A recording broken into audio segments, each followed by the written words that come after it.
जी हाँ, एक दफ़ा फिर आप सबको खुशामदीद। वक्त अफ्तारी की तरफ बढ़ रहा है और उसकी तैयारियां जो हैं वो शुरू हो चुकी हैं।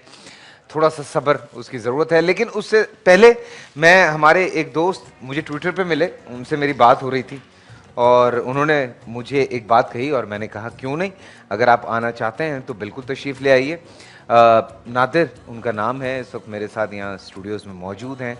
बड़ी मेहनत करके उन्होंने कुरान पाक अपने हाथों से लिखा है और उसमें आब ज़मज़म और मुश्क और ज़ाफ़रान से उन्होंने इस कुरान पाक को अपने हाथों से लिखा है। तो नादिर भाई मौजूद है। अस्सलाम वालेकुम नादिर भाई। माशाल्लाह। सबसे पहले ये बताइए कि आपने सोचा कैसे? जहन में सिर्फ ये आया कि मैं देखता था कि पर्चियों पे पुरानी आयत लिख के लोगों को दी जाती हैं और छोटी छोटी पर्चियाँ, तो मैंने कहा ये इस तरह से लिखते हैं, तहरीर भी ऐसी गंदी है, तो मैं क्यों ना इसमें से कुछ एक आध पारा लिखूँ या एक आध सफ़ा। बस वो लिखते लिखते जब सिलसिला शुरू हुआ तो मुझे नहीं पता किस तरह से ये ख़त्म हुआ और कैसे मुकम्मल हुआ। कितना अर्सा लगा? 14 महीने लगे इसमें। 14 महीने। या और कितना अच्छा रिवीजन, एक आप खुद जब लिख रहे होते हैं तो आप पढ़ भी रहे होते हैं। जी अच्छा, हाँ। मैंने ये देखा कि अभी आप देख रहे थे शुरू में ख़त्ताती है, लेकिन जो आखिरी ख़त्ताती है वो बहुत अच्छी हो गई है और माशाल्लाह ज़ेर ज़बर पेश सही लगे। शुरू में मैंने पढ़ा, बीच में ही पढ़ा, भी हम लोग पढ़ रहे थे, हम तीनों इस्तेफ़ादा कर रहे थे। माशाल्लाह बहुत अच्छा लिखा, खुशी हुई। सुभान अल्लाह, सुभान अल्लाह। तो जब किस टाइम पे बैठा करते थे, किस टाइम पे लिखा करते थे? जो भी बैठ फारिग वक्त में था, 3 पेज 4 पेज मैक्सिमम होते थे डेली? डेली। तो वो कोई किसी भी वक्त बैठ गए तो 2 से ढाई घंटे तो दिन में लगते थे अच्छा। रोज़। और इसके अलावा आप क्या करते हैं? मैं शिपिंग से मुतालिक है मेरा अच्छा। काम। शिप क्रू जहाज़ पे अरेंज करते हैं हम। और जब आपने सोचा कि अच्छा इस तरह से लिखा जाए तो घर में सबसे पहले किससे डिस्कस किया आपने? वाइफ से किया था, उनको वो आइडिया पसंद नहीं आया था अच्छा। कि आप ये इतना बड़ा काम आपके बस का नहीं है, ना आप आलिम हैं ना हाफिज़ हैं। वो बेगमा ज़्यादा जानती हैं शौहरों को वैसे। तो उन्होंने इसकी काफ़ी वो की थी, लेकिन अब वो बहुत खुश हैं। हाँ, लेकिन अब वो जाहिर सी बात है, वो असल में होता ही है कि ये उल्टी साइकोलॉजी होती है जी हाँ। कि नहीं नहीं नहीं हो पाएगा। बंदा कहता अच्छा बताता हूँ फिर मैं, तो बंदा शुरू हो सकता फिर। है यही हो। हाँ हाँ, ये होता है, ये अक्सर होता है, ये उल्टी साइकोलॉजी आप करके देखें। शौहर एक्चुअली बच्चों की तरह होते हैं। बच्चे को बोलो नहीं करो वो करेगा, शौहर को बोलो नहीं करो वो करेगा, शौहर को बोलो करो वो कहेगा नहीं करता जाओ। ये आदत होती है, बिल्कुल बच्चों वाली साइकोलॉजी। वो बीवी कम माँ ज्यादा हो जाती है थोड़े अरसे के बाद। तो माँ की आदत होती है बेटा ये मत करो वो मत करो, बच्चा फिर भी कर रहा होता है। तो शौहर भी ऐसे ही हो जाते हैं थोड़े अरसे के बाद। लेकिन बड़ी खुशी की बात है नादिर भाई, माशाल्लाह माशाल्लाह, आपने जिस तरह से, जी हाँ। मैं वाकई मैं बल्कि जी हाँ, प्लीज़ बिस्मिल्लाहिर्रहमानिर्रहीम, दिखाइए। ये अगर आप इसको देखें, सुभान अल्लाह, इसको पढ़ने के साथ साथ जो खूबसूरत बात है वो ये है कि इसकी जो खुशबू है वो एक आपको मिलती है। आप ये देखें,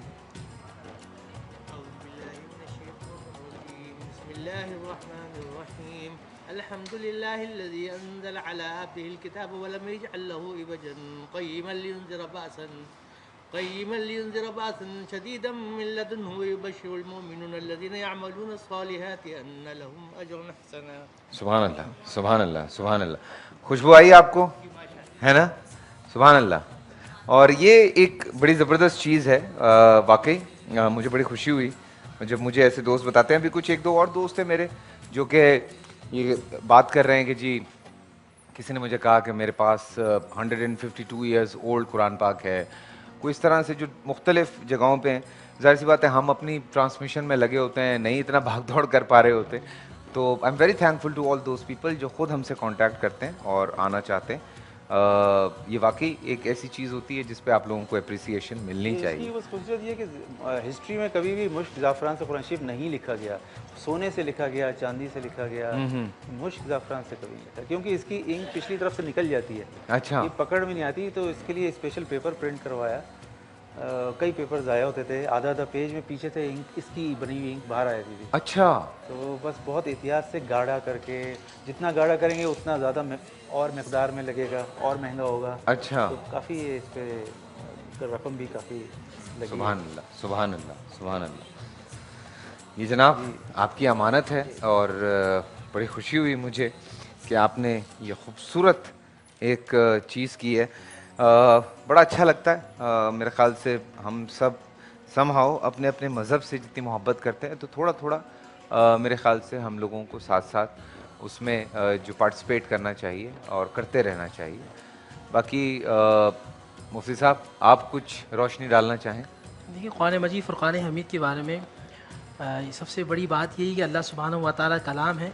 और एक हदीस है, जिस किताब का हवाला आप दोनों अशख़ास कर रहे थे, उसमें एक हदीस ये भी है कि अगर इसको चमड़े के अंदर लिख के रखा जाए तो इसे आग नहीं जलाती।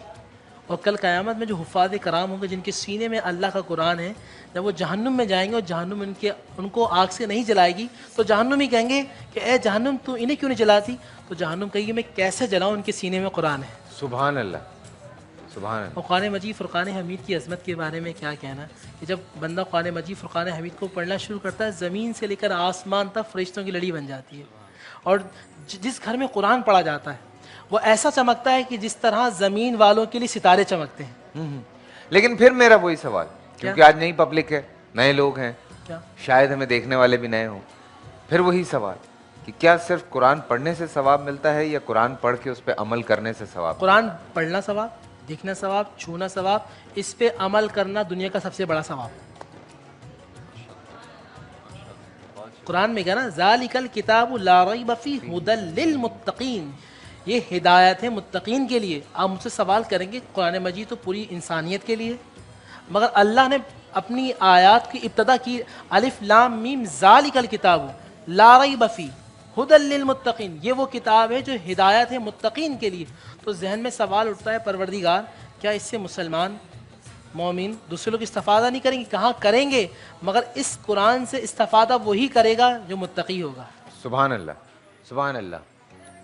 बेटा उनको दे दो जो भी देना है, ताकि वो चुप कर जाएं, ताकि हम यहाँ बात कर लें। जी। तो ये कुरान मजीद फ़ुरक़ान हमीद का इम्तियाज़ है। और हम ये देखते हैं कि कुरान में, देखिए आपने जो बात की ना, मैं बारहा बार कहता हूँ, कुरान मजीद में जगह जगह देखें, अफ़ला यतदब्बरून, अफ़ला याक़िलून, अफ़ला यशऊरून, अल्लाह ने कहा अक़ल दी है इसलिए कि इस्तेमाल करो और शरीयत के ताबे करो, कुरान के ताबे करो। हज़रत उमर फ़ारूक का बड़ा प्यारा कौल है, आप फरमाते जब जब जिस कौम ने कुरान को थामा, अल्लाह सुब्हानहू व तआला की नुसरत ने उस कौम को थामा। जिसने कुरान को छोड़ दिया, उमर फ़ारूक कहते हैं अल्लाह की रहमत ने उसको छोड़ दिया। हम देखते हैं तारीख़ मिल्लत इस्लामिया के अंदर, जब तक ये कुरान पर अमल होता था, लोग कुरान मजीद फ़ुरक़ान हमीद की आयत को अपनी ज़िंदगी में नाफिज करते थे। मुसलमान दुनिया की गालिब कौम थी। हमने कुरान मजीद फ़ुरक़ान हमीद को छोड़ा, आज दुनिया की मग़लूब कौम है। तो आज भी वक्त ये है, इस मुबारक वक्त में, जब हम जिस वक्त में हैं, बहुत सारे लोग, मेरी माँ, बहनें, भाई कुरान मजीद पढ़ रहे होंगे इस टाइम पर, हमारे ट्रांसमिशन भी देख रहे होंगे, पढ़ लेंगे। तो इनसे सिर्फ एक मशवरा है, एक मैसेज है कि जितनी आयत आपने पढ़ी है समझ लें। सुभान अल्लाह, सुभान अल्लाह। जितनी आयत पढ़ी है उतनी समझ लें। और लाहौर और उसके गिरदो नवा के जो हाज़रीन और नाजरीन हैं, वो तैयारी पकड़ लें, क्योंकि अफ्तार का वक्त हुआ चाहता है। हम छोटी सी ब्रेक पे जा रहे हैं। ब्रेक से हम लाहौर की जो अज़ान है उसकी अनाउंसमेंट करके वापस आएंगे। फिर कुछ मनाजात पढ़ते हैं, साथ में दुआ करवाते हैं सब मिल के। सो वापस आइए।